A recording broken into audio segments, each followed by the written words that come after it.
ये तस्वीर देखो और बताओ कि दोनों में से कौन सा बड़ा है। तुम देखते ही बता दोगे कि ये दूसरा वाला बड़ा है। 90% लोगों का यही जवाब होगा, लेकिन तुम गलत हो। ये दोनों ही एक जितने हैं।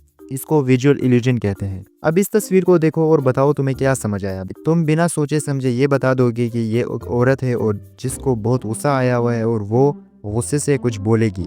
ये सब इतनी जल्दी और आसानी से हुआ, तुम्हें दिमाग पे जोर डालने की ज़रूरत ही नहीं पड़ी। लेकिन अगर मैं कहूँ कि 17 मल्टीप्लाई बाई 102, अब तुम इतनी जल्दी आंसर नहीं दे सकते। अब तुम्हें दिमाग पे जोर डालना पड़ेगा और फिर आंसर देना पड़ेगा। लेकिन सवाल ये है कि हमारा दिमाग सब जानते हुए भी क्यों गलती करता है। एक तस्वीर को देखकर हम आसानी से पता लगा लेते हैं, लेकिन मल्टीप्लिकेशन करते हुए हमें इतना टाइम क्यों लगता है। और आखिर में अपने डिसीजन को कैसे बेहतर कर सकते हैं और इन गलतियों से कैसे बच सकते हैं। एक एक्सपेरिमेंट में लोगों से एक सीधा सवाल किया गया। इंग्लिश के आम टेक्स्ट में लफ्ज के ज्यादातर किस पोजीशन पर आता है, पहले लेटर के तौर पर या तीसरे लेटर के तौर पर। अगर तुम स्क्रेबल खेलते हो तो तुम जानते होगे कि किसी भी हर्फ से शुरू होने वाले अल्फाज सोचना आसान होता है, मगर किसी भी हर्फ को तीसरी पोजीशन पर होने वाले अल्फाज याद करना मुश्किल होता है। हकीकत यह है कि कुछ लेटर जैसे कि KLNVR असल में तीसरी पोजीशन पर ज्यादा आते हैं, मगर लोग सिर्फ वो जवाब देते हैं जो उन्हें जल्दी याद आ जाए। ये एक और प्रेडिक्टेबल बायस है। हम इंसान नंबर्स डेटा की बजाय अफवाहों पर ज्यादा बिलीव करते हैं, इसलिए हम गलती करते हैं और बायस का शिकार हो जाते हैं। एक फेमस साइकोलॉजिस्ट डेनियल काहिमान ने प्रूव किया कि हमारी सोच दो तरीकों से काम करती है, एक फास्ट और इम्पल्सिव और दूसरी स्लो और लॉजिकल, जिनको सिस्टम 1 और सिस्टम 2 का नाम दिया है। लेकिन ये सिस्टम 1 और सिस्टम 2 है क्या? हमारा दिमाग दो तरीकों से काम करता है। पहला सिस्टम 1, ये तेज और ऑटोमेटिक होता है, जिसमें हम बिना सोचे समझे फैसला ले लेते हैं, जिस तरह उस औरत की तस्वीर देखकर आपने फैसला किया। सिस्टम 2 ये धीरे और मेहनत तलब होता है, जैसे 17 मल्टीप्लाई बाय 102 को मल्टीप्लाई करते हुए तुम्हें टाइम लग रहा था।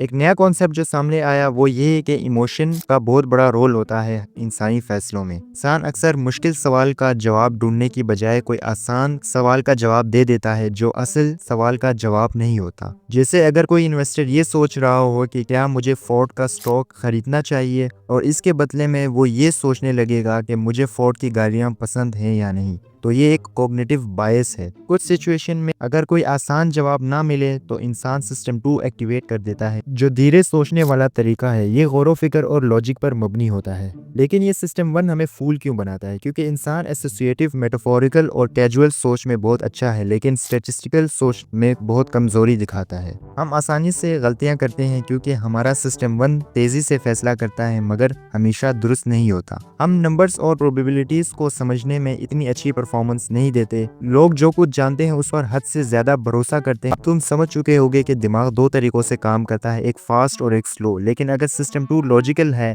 तो हम हर वक्त सही फैसला क्यों नहीं कर लेते? मसला ये है कि सिस्टम 1 इतनी तेजी और पावरफुल तरीके से काम करता है कि वो हमें बिना पता चले मैनिपुलेट कर देता है। हम समझते हैं कि हम अपनी मर्जी से सोच रहे हैं, लेकिन असल में हमारी सोच शॉर्टकट्स और इल्यूजन पे चल रही होती है। ये शॉर्टकट्स अक्सर गलत होती हैं और इसी वजह से हम कॉग्निटिव बायस का शिकार होते हैं, जैसे हमारी डिसीजन गलत हो जाती हैं। तो चलो देखते हैं कि वो कौन से बायसेस है जो हमारे सोच को कंट्रोल करती हैं। उनमें पहला बायस है एंकरिंग बायस। सोचो तुम एक मोबाइल लेने जाते हो, पहले शॉपकीपर तुम्हें 2 लाख का फोन दिखाता है। तुम्हें लगता है कि ये तो बहुत महंगा है, फिर वो तुम्हें 80,000 का एक और फोन दिखाता है और तुम सोचते हो कि ये तो बहुत सस्ता लग रहा है, लेकिन असल में वो फोन भी अपने असल प्राइस से ज्यादा महंगा है। ये सब एंकरिंग बायस की वजह से होता है। एंकरिंग बायस का मतलब है कि लोग पहली मालूमात को बहुत ज्यादा इंपॉर्टेंस देते हैं, चाहे वो सही हो या नहीं। पहली इंफॉर्मेशन एक स्टैंडर्ड बन जाती है और बाद में जितनी भी मालूमात मिलती हैं उनको उसी स्टैंडर्ड के मुताबिक जज किया जाता है। जब हमें किसी चीज का एग्जैक्ट पता नहीं होता तो हम एक अंदाजा लगाते हैं और फिर इसी के करीब सोचने लगते हैं। मसलन अगर किसी से पूछा जाए कि एफिल टावर कितना लंबा है और पहले एक हिंट दे दिया जाए कि क्या वो 500 मीटर से लंबा है, तो लोग इसी रेंज में सोचने लग जाएंगे, चाहे जवाब असल में कुछ और ही क्यों ना हो।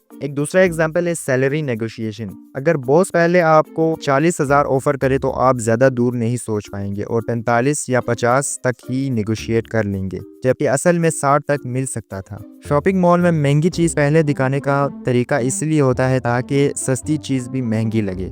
अगर किसी पेपर में पहले ही टफ सवाल आ जाए तो अगले आसान लगने लगते हैं, चाहे वो असल में इतने आसान ना हो। दूसरा बायस है अवेलेबिलिटी बायस। सोचो तुम एक मैनेजर हो और तुम्हारे पास दो एम्प्लॉयज हैं, जॉन और जैन, जिनमें से किसी को प्रमोशन देनी है। दोनों का काम ठीक है, लेकिन जैन अपने डिपार्टमेंट की सबसे बेहतरीन परफॉर्मर रही है, मगर उसके पहले साल में एक दफ़ा उसका कंप्यूटर क्रैश हो गया था और एक इम्पोर्टेंट कंपनी प्रोजेक्ट डिलीट हो गया था। ये बात तुम्हारे जहन में इतनी गहरी बैठ गई है कि तुम जॉन को प्रमोट करने का फैसला कर लेते हो, भले ही जैन ओवरऑल ज्यादा अच्छा काम करती हो। यह है अवेलेबिलिटी हेरिस्टिक। ये एक ऐसी बायस है जो हमें किसी भी चीज के होने के चांसेस का अंदाजा सिर्फ इस बात पर लगाने पर मजबूर कर देता है कि वो चीज हमें कितनी जल्दी याद आ रही है। अवेलेबिलिटी ह्यूरिस्टिक क्यों होती है? अवेलेबिलिटी ह्यूरिस्टिक इस वजह से होती है क्योंकि कुछ चीज़ें हमें दूसरी चीज़ों से जल्दी याद आ जाती हैं। जब हमें कोई चीज़ जल्दी याद आ जाए तो हम समझते हैं कि वो ज़्यादा आम है। इसकी कुछ वजूहात हैं। पहला वजह, मीडिया का असर। न्यूज़ और मीडिया में ऐसे वाक़यात को हाईलाइट किया जाता है जो ड्रामेटिक और शॉकिंग होते हैं। प्लेन क्रैशेस, नेचुरल डिजास्टर्स और क्राइम न्यूज़ में ज़्यादा दिखाए जाते हैं। इस वजह से लोगों को लगता है कि ये ज़्यादा होते हैं।